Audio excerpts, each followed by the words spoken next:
he's also a songwriter. Obviously, a very busy man, and we're very happy that he could take the time out of his busy schedule to be with us today. It's my pleasure to welcome Perry Chafe to the program. Oh, it's a pleasure to be here, Karl. Thank you for having me. You're welcome. Now, I'd like to talk to you about where you grew up and what it was like, because you grew up in an outport community, and just tell us a little bit about that. Yes, I grew up in Petty Harbour, and as you know, the beautiful town. The most photographed town in Newfoundland. It has to be. That and Kitty Vitty has to be two of the. But I think it's one of the most gorgeous places in the world. So I grew up there in the 70s and 80s, and you can't talk about Petty Harbour without talking about the fishery, of course. So we had a town of about 1,000 people. And we had 3 fish plants running seasonally. Really? 3? Which is incredible, yeah. I didn't know that. 2 on the south side and 1 on the north side. And of course, south side being Protestant, how it was settled, and the north side being Catholic. And actually, we kind of had a 4th fish plant because Bidgoods from the Goulds, they had their own thing going on, I think, further down the mouth of the harbour where they would buy cod tongues and some fish sometimes. So our life was basically, it was sort of like, we were isolated. We were 15 minutes from St. John's, but it was like being on the moon in some ways, especially back then, with, no internet or connection to the outside.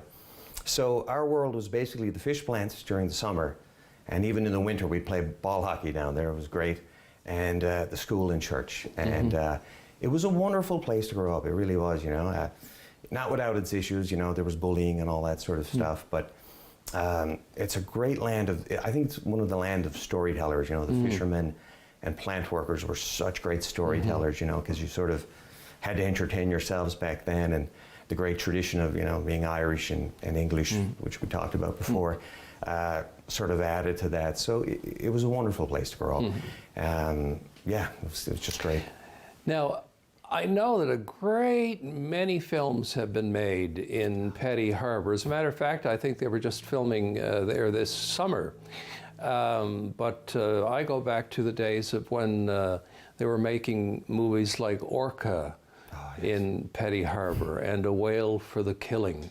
Did any of that have any influence on you in terms of getting you interested in going into the film business? Oh yeah, we were almost like the little Hollywood for a while down there. Like we joked, but it was, you named 2 of them. I remember growing up, I was 8 or 9 when those movies sort of came about. Whale for the Killing. Orca was a big one because there was a huge explosion in that happened sort of across the harbour from my house, and the windows actually shook. Yeah. So I mean, in a small town of 1,000 people, in the 70s, that's huge news. Yeah. Bringing Hollywood to us. And then there was a piece of the Terry Fox movie made there shortly after, and John and the Missus, and this is all before this new stuff started happening. Right. And the new stuff, which is incredible, like we shot an episode of Cot down there, which was a CBC show we did, and a Republic of Doyle episode was shot down there. So it was always, definitely watching those movies growing up and just watching those people run around, the producers and the crew run around, and seeing some of the actors as a kid definitely had an impact about it. I know Alan Doyle talks about it all the time. He was actually an extra, I think, in Whale for the Killing or Orca, where he gets the name Boy on Bridge. He's credited as Boy on Bridge on the IMDb. So yes, absolutely, it definitely did. No surprise, being such a pristine and beautiful town. Yeah. Now, you had another career before you got into the film business. You worked at the Newfoundland Museum and then the Rooms as an event coordinator. Sure. What exactly were your responsibilities there, and what did you learn when you were in that job? Well, that's true. So out of university, I came very late in life to this sort of profession. So I guess the message is it's never too late to pursue your dreams. I was 39 when we got Republic of Doyle, but before that, as you mentioned, I worked as a at the Newfoundland Museum in the rooms as a special events coordinator. I'm still trying to figure out what it is I want to do. Exactly, you know, and you should never give up trying, because it changes all the time and we change. But years ago, in fact, it's funny. I remember talking to you because you came to do some of your wonderful weather hits from there, and so basically, I set up special events which involved working with artists all the time. Right. So if you're an artist in the 90s or early 2000s, chances are I've reached out and you've worked with me. So musicians and dancers and painters and artisans and storytellers and lecturers, basically anyone who I could bring in to help complement the exhibitions that were going on and sort of make them come alive. And you and I had a wonderful discussion when we did the Viking exhibit in 2000, way back when.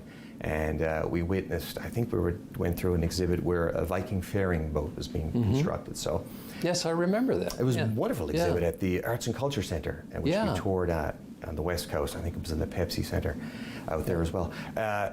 So being immersed and surrounded by these all these sort of artists, you know, incredible art community we have here, sort of fueled my desire to, I loved my job, but it was something sort of missing, and working with, you know, the musicians and artists and so on, sort of, you know, ignited that and made me look around a little closer, and eventually kind of stumbled onto this crazy career I'm in now. So was it Alan Hawko who reached out to you and said, hey, would you like to start a film production company with me, or how did that happen? Yeah, so Alan was just back. He graduated National Theatre School years earlier, and he was back in St. John's, and he and I were friends through his brother, Greg Hawko, who is a wonderful musician. And now working with Come From Away. He's a percussionist in Toronto, also a music producer who did Cod in Republic of Doyle. So basically we got together and we just started talking TV shows, which was a passion of mine growing up. You had TV basically, you know, everybody watched the same shows back then. So we just got talking about what would be cool to have set here in St. John's, Newfoundland, and we stumbled upon this idea. Alan always had a nugget of an idea about a father and son PI team based out of St. John's, not unlike the old Rockford Files or Magnum PI or Murder, She Wrote, you know, a very cool, interesting character in a super cool, interesting town who drove an interesting car, usually, so the GTO was ours. So we packaged it and worked on it, and we pitched it to the CBC, and luckily they really liked it. And I think it was Fred Fuchs at the time was with CBC, and he ordered an episode, but a half-hour episode, which is all the sort of shelf space they had. So we shot a half hour, and they looked at it and loved it, but said to us, you know, it's strange to have a half-hour mystery show. Yeah. There's not much mystery, lots of great characters. So they ordered an hour long, and our first season began from there. Right.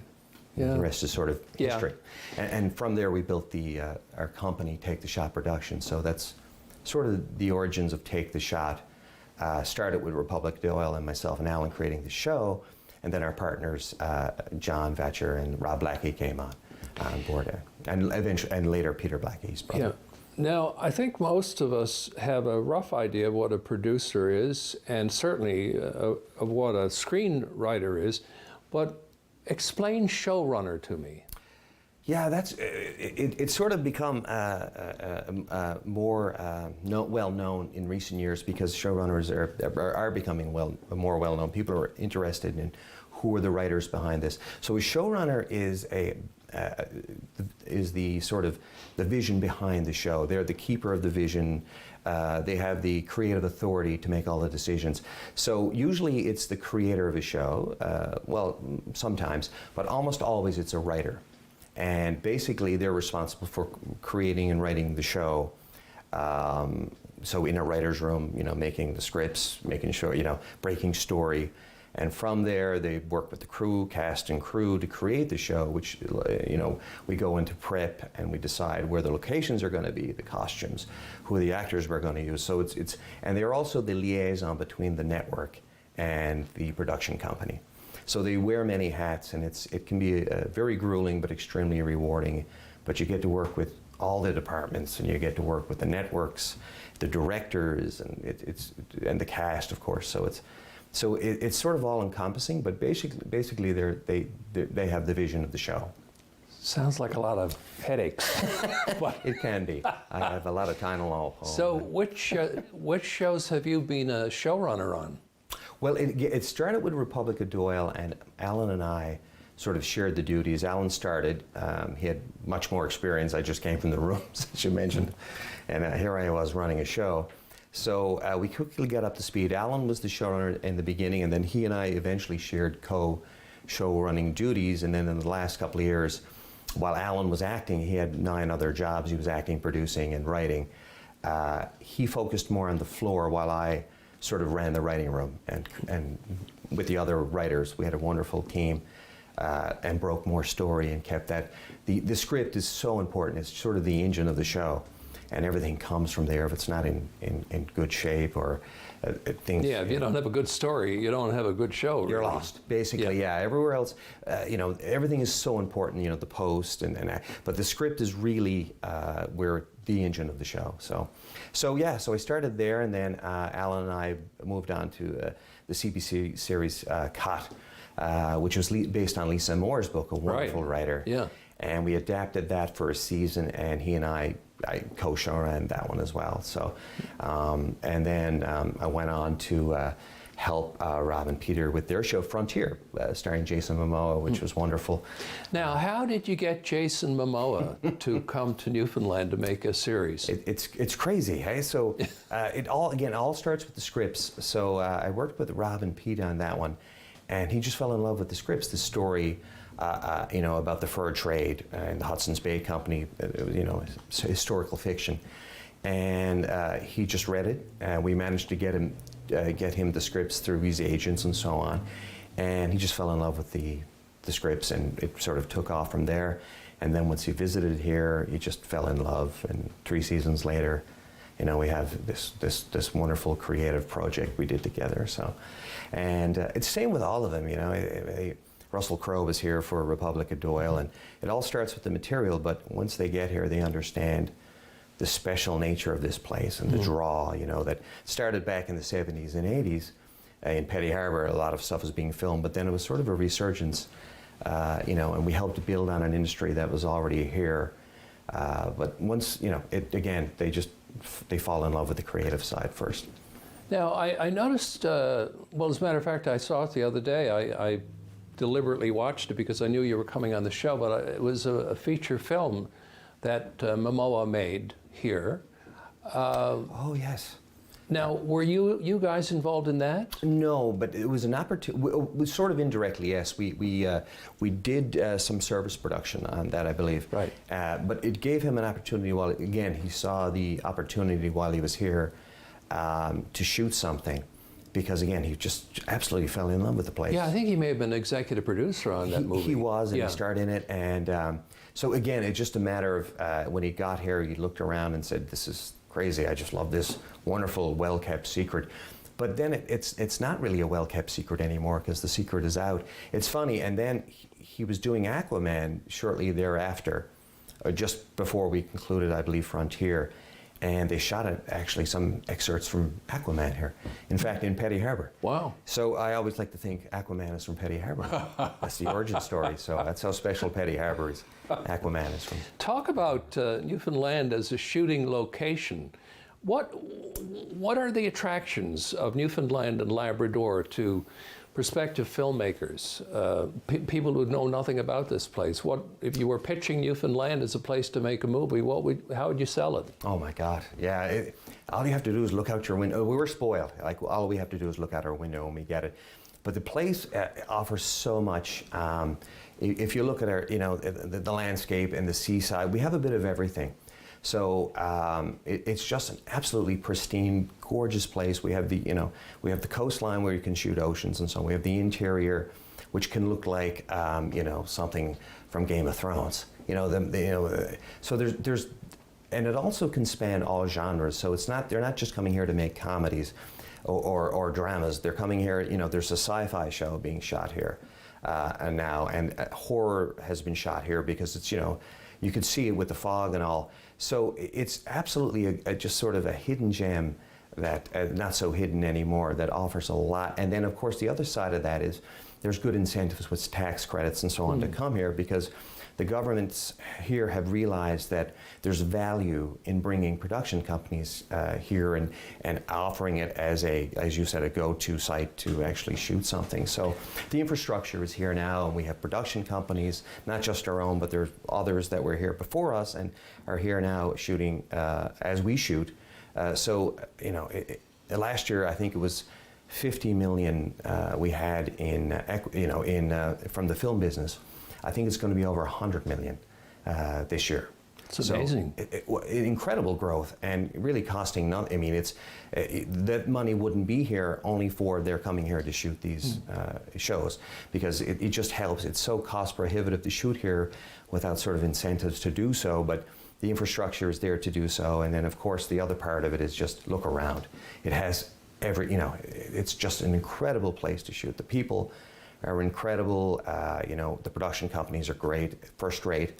What we're hearing from the actors we work with, they haven't, few sets they've been on that are better than the ones they've been on here with regards to quality of the crew and the attitude and just the warm reception they receive. Now, if you're making a movie and you need mountains, I guess you can go to the West Coast, and we've done it, yeah. Depending on the angle of the camera, you can, you can do wonders. Yeah. But what about if you also need an urban location? I mean, can St. John's double for Boston, for example, or? Absolutely, and some shows are shooting here. So there's two ways you can do it. You could use St. John's as a character, which Republic of Doyle did, and a lot of people watch just to see their streets. Sure, yeah. And the characters in the background and so on. And I think St. John's was definitely a character in Republic Doyle. But if you look at another show like Hudson and Rex, it's sort of just a background generic town. It's not, it doesn't say it's St. John's. I don't believe it does. But it's sort of a generic backdrop of a metropolitan city that's, vibrant and all that sort of stuff. So we definitely can, and the way we shoot, depending on how you shoot it, we can offer that. Because there's parts of St. John's, as you know, are very old and can look like old parts of Europe, if you want, and there's others that are fairly modern. So we can, and it's being done as we speak, and it will be, I think it'll continue to be done. How difficult is it to find platforms for your product? I guess it must be getting easier with Netflix and all of these streaming platforms, or yeah. Am I wrong? No, sir. No, I think you're right on the money. It's funny how the world is changing, hey? Like, especially after COVID. And now it's the world of streamers. And I just read something the other day. I think there's still 64% of the population watches via television, traditional, but traditional, yeah. 20, there's another, large amount that is not, and it's growing exponentially all the time, and they're expecting that number to grow, to 33% streaming, so we're getting away from the traditional way of watching television. But, it's sad in some ways, where we used to always gather around a television set as a family, or you watch, now everybody's on their smartphones or tablets and so on. But what it does create is a number of places where you can sell content. And so as creators of content and providers of content, it opens up all sorts of interesting places like Netflix, which have, I think, over 200 million subscribers, which is Now, was crazy. Netflix the original platform for Frontier? No, the original one was Discovery Canada. Oh, okay. So, and a lot of times it helps to have a Canadian network or buyer attached before you take it and sell it. I didn't discover it on Discovery. I discovered it on Netflix. I'm glad you discovered it. It's a wonderful show. It is, yeah. So, and that's an example of where we had Discovery on board. It makes it more appealing to take that to some other place like a Netflix, who can, where you share the cost and get, the same product that you can show and on your respective either streamer or on a network, and you'll see that a lot of times. So if you make a deal with Netflix, are you just making a deal with Netflix Canada, or does the product air worldwide with them? Well, it all depends on the deal you have. So with you know, you could have Canadian rights exclusively to whatever the broadcaster was. If it was Discovery or CBC, they would own the Canadian rights for a certain amount of time, and then Netflix would get everything else outside of that for a period of time, and then eventually it's worldwide sort of rights. Because again, Netflix with over 200 million subscribers, it's just all around the world. And again, it's funny how the streamers are coming on. There's literally dozens and dozens of them, but you know, again, it just makes it so much more interesting. It opens up so many more avenues for us to actually go out. Before in Canada, there was really only 3 or 4 places you could take your show to pitch it. But now with this new world, it's sort of dozens and dozens and dozens of places. Now, you're involved in an exciting project right now. As a matter of fact, you just came from the set. Tell us about this new project. Oh yes, I've been working with Mark Critch and Project 10 and our company, Take the Shot Productions, to produce Son of a Critch. It's the Mark Critch show, and I think it's been getting a lot of publicity lately. And we're filming that now in St. John's, and it's a comedy of 13. We have 13 episodes in season 1, and it's based on Mark's Son of a Critch wonderful book that is sort of that he wrote. I think it's a bestseller. He wrote a couple of years, last year, the year before. A couple of years ago. A couple of years ago now. I know you had him on the show. So we've been working to develop, and so taking the stories from his book and just turning it into a television show. So this you know, it's a 12-year-old Mark growing up on the outskirts of St. John's, at the top of Kenmount Road, at the in a house next door to VOCM, which back in the day we were talking about earlier, there was nothing but farmland behind. That was literally the end of the world out there. Totally, yeah, yeah. That was it. It was great. So we have a great cast. Mark is playing. You know, he's in it playing his dad. Malcolm McDowell from Clockwork Orange is involved. A wonderful young actor. Malcolm is playing his pop. A wonderful young actor named Benjamin Evan Ainsworth is playing 12-year-old Mark. And he was on Netflix, The Haunting of Bly Manor. Yes. He's going to play Pinocchio. He's the new Pinocchio in the Tom Hanks movie. So just wonderful actors. Claire Rankin is involved. And we have a set built that's just like Mark's house, which is always sort of freaks him out a little bit to walk through, you know, memory lane. And we've built a house just for Mark based on his memory of it and some photos. So we're shooting that now, and we're coming down. We're just, I think we have 10 shooting days left, but a wonderful show. It's going to air in January on CBC. That's great. Now, I have to ask you before you go, you're a soon-to-be-published novelist. Tell me about your novel. Oh, yes. So, and whether it's going to be made into a series.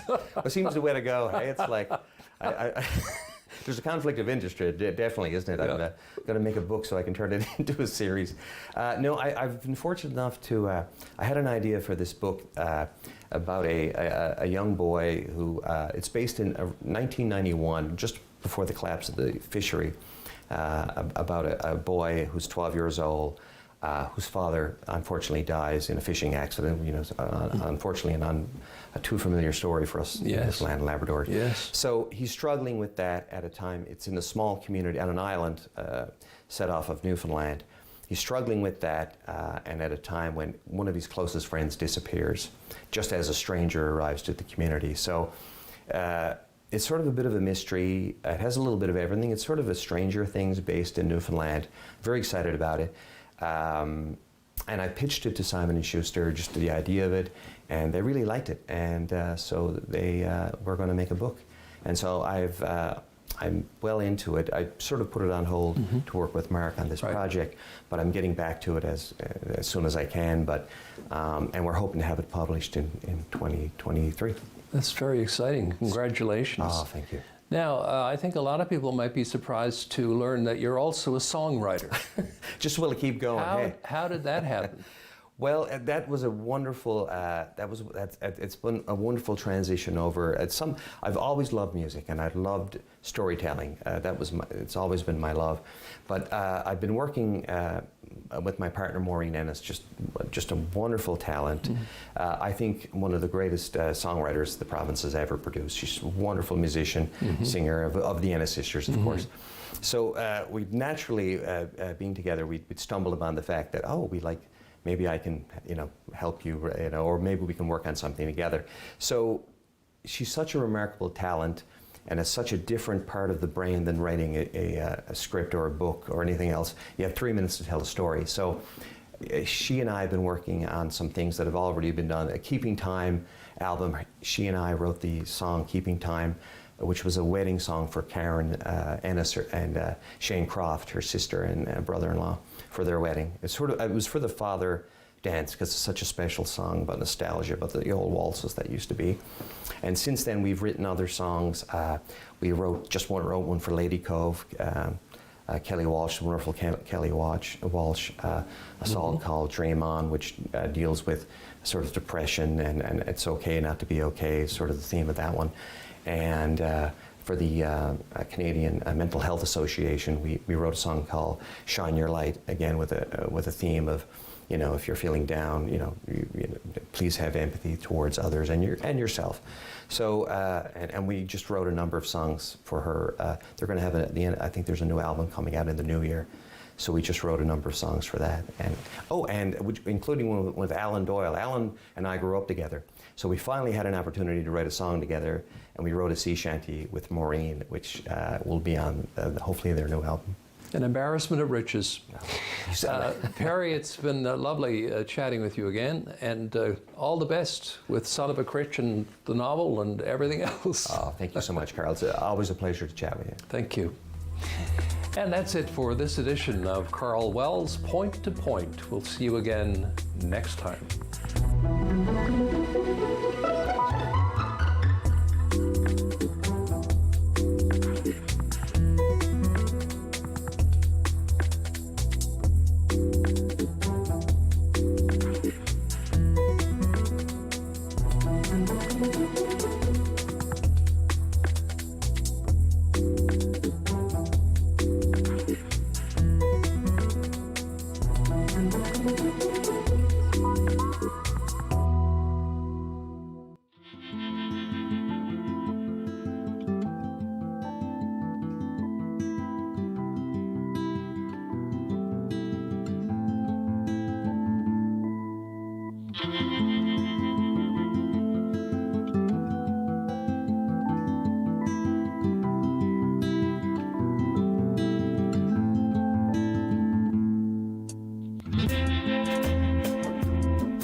If you want convenience, Marie's Mini Mart is here for you. A one-stop shop for a variety of products, home-style breads, sandwiches, plus check out our freshly baked artisan breads and single-serve desserts exclusively at our in-store bakery on Frecker Drive. With 25 locations, wherever you go, there we are. If you have a comment about this program, we'd love to hear it. Email or call us, or send us your feedback through social media.